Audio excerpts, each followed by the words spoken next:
Para este caso, ¿cierto? Les voy a comentar o voy a sintetizar la experiencia de Ecuador. El proyecto EQ28, que se da entre principios de 1971 y agosto, ¿cierto? Hasta agosto, digamos, hasta la mitad de 1972, y que consistía en la planificación de programas zonales para la modernización de la vida rural en los Andes, específicamente en los Andes ecuatorianos, ¿cierto? Que al mismo tiempo obedecía, estoy acomodando, perdón, obedecía a un plan de desarrollo rural mucho más amplio que se pretendía escalar a nivel nacional y que vinculaba al PNUD, a la OIT y claramente al gobierno de Ecuador, y que tenía como objetivo mejorar las condiciones de vida de las comunidades rurales indígenas en el Ecuador. Director ejecutivo de la fundación me retaría, me diría, no se puede decir comunidades indígenas, sino que pueblo originario, porque sería replicar una narrativa colonialista, y tiene toda la razón, pero estoy utilizando el mismo lenguaje que se da en el libro, ¿ya? Claro. No es que se me haya olvidado el detalle de mi querido profesor Cristian y director ejecutivo, así que para que no nos enoje cuando escuche la grabación. Bien. ¿Ya? Pero hay algo aquí que es súper importante, que tiene que ver con la participación. O sea, es planificar programas zonales, es un desarrollo rural, es mejorar las condiciones de vida, pero no es que el gobierno de Ecuador o los burócratas asociados al Estado van a llegar a las comunidades y le van a decir cuáles van a ser los proyectos que se van a desarrollar para alcanzar esos objetivos. Manfred aquí fue el director ejecutivo de este proyecto EQ28. Y bajo esa modalidad, él buscó constantemente la participación. Era la condición sine qua non para poder generar estos planes de desarrollo. Y vamos a ver que después, ¿cierto? Spoiler, fue justamente lo que provocó que este proyecto no tuviera un buen fin. ¿Ya? Bueno, esto se dio en la sierra noroccidental del Ecuador, específicamente en las provincias de Carchi, Imbabura y Esmeraldas, con la salvedad de que en Esmeralda solamente fue una comunidad con la que se trabajó. En las otras dos provincias fueron abordadas de manera integral. Y como les decía, esto pasa fundamentalmente por un proceso de participación. Esto se comienza a dar en enero del 71, y durante prácticamente todo ese año, hasta entrado noviembre, se da el proceso de reconocimiento territorial, de reconocimiento de las problemáticas realizadas desde el equipo técnico. Ojo, es el equipo técnico trabajando con las comunidades, yendo en el terreno, visualizando cuáles son las necesidades, cuáles son las problemáticas, ¿ya? Pero es fundamentalmente un análisis de orden técnico con las personas que formaban parte de las instituciones vinculadas a estos organismos mencionados anteriormente.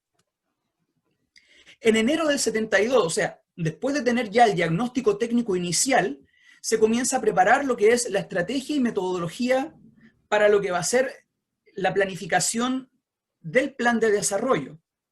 Repito, todo esto siempre trabajando en territorio.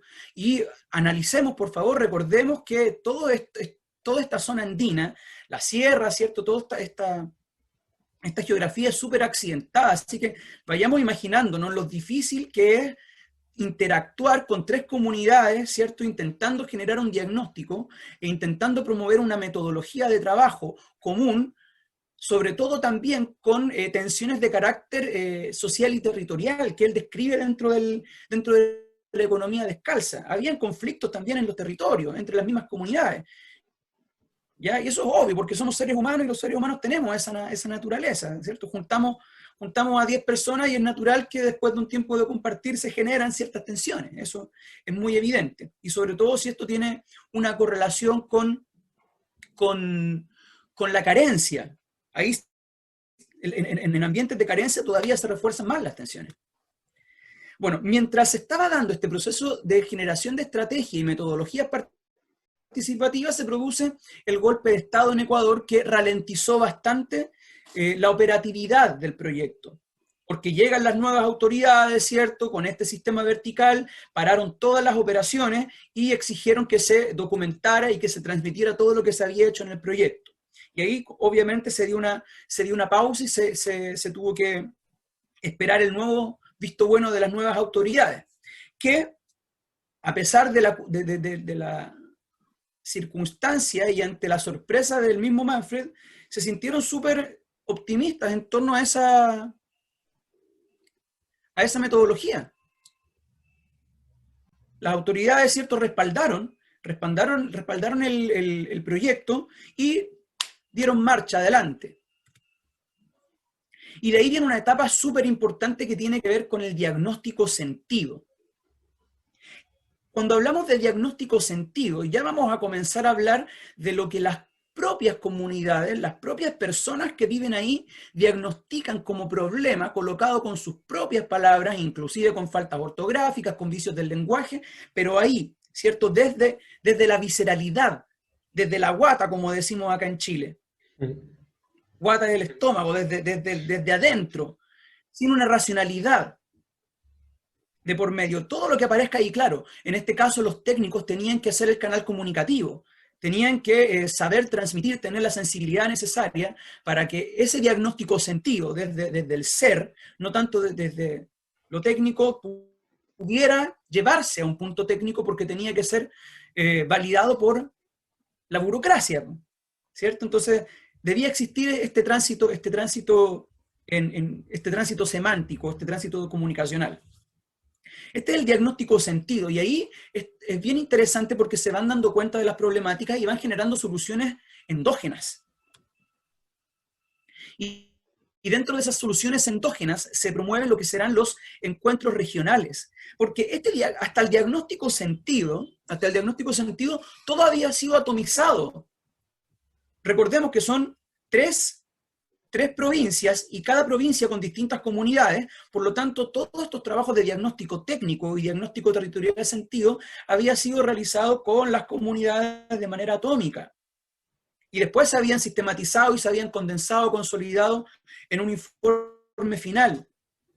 Pero surge la necesidad de que todas estas comunidades con sus representantes se puedan conocer, se puedan organizar, puedan charlar y puedan hacer sinergia entre todos.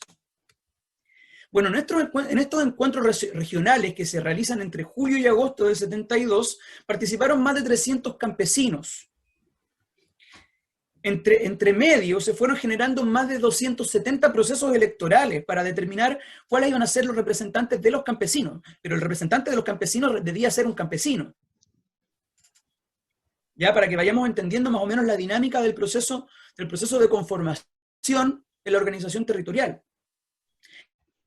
Y en estos encuentros regionales se generaron proyectos, y esto es lo más sorprendente, proyectos sentidos a un costo mucho menor que el que se hubiera promovido por autoridades centrales. O sea, lo que estaban promoviendo los propios campesinos, los propios pueblos originarios, era mucho más barato que lo que podían haber hecho los burócratas con el maletín de manera vertical. Y bueno, finalmente en esos encuentros regionales se diagnostica la necesidad de crear un Congreso Regional Campesino, cuyo principal propósito u objetivo sería la creación, el diseño de la planificación del plan de desarrollo. ¿Ya? En el fondo, este Congreso Regional iba a determinar la existencia de una comisión regional que iba al mismo tiempo ser la encargada de la planificación final. Mientras esto se estaba dando, mientras justamente estos encuentros territoriales se estaban dando, y en ese sentido la narrativa y la forma de escribir de Manfred es súper rica, porque va transmitiendo la emoción, el sentimiento, paralelo entre la emoción de que todo esto vaya resultando y que vaya siendo una sorpresa tremendamente grata al ver cómo se están organizando. Mientras esto se va dando, en otro lugar, ¿cierto?, se va gestando lo que él llama la intriga y la traición, en donde las mismas personas que formaban parte del proyecto lo fueron desacreditando ante las autoridades y terminaron por echar por tierra todos los esfuerzos, simultáneamente, mientras los campesinos se iban organizando. Y cuando él ya estaba preparando los informes o se estaba imaginando lo que iba a hacer con todo este material generado en los encuentros territoriales, los encuentros regionales, le notifican que es declarado persona non grata y que se tiene que ir del país. O sea, fue una cuestión súper explosiva, implosiva tal vez.